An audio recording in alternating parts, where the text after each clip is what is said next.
Father Simon Wales is Sophia Lamb's most kind of vicious lieutenant. He is a guy who originally was Rapture's architect, part of a firm of brothers who drafted the city so that McDonough could build it. And but he was raised Irish Catholic, and he had a strong altruist sort of upbringing.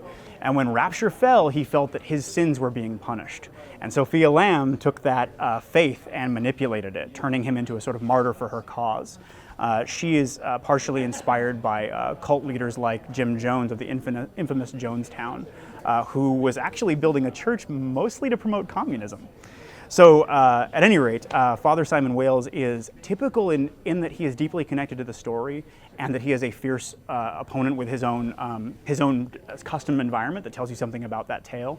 But he is atypical in that he is not a choice character. There are some splicers that are too far gone that you have to face down in order to survive. But there are other characters who may oppose you at first, but over whose fate you have the power. And so he's kind of one of those two paths as far as story characters go. Sinclair is a character who is utterly self-interested, nowhere near as sort of. He's much more low-key than Fontaine of BioShock 1. His idea was never to run the city, but instead he sort of bet against the vision of Harmony and intended ultimately to sell it all.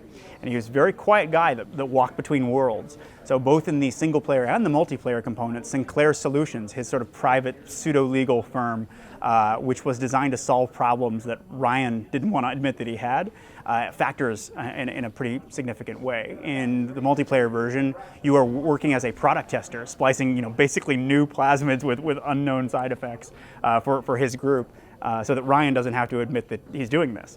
And in single player, Sinclair is one of the people who talks you through the story and who ultimately is working with you out of self-interest.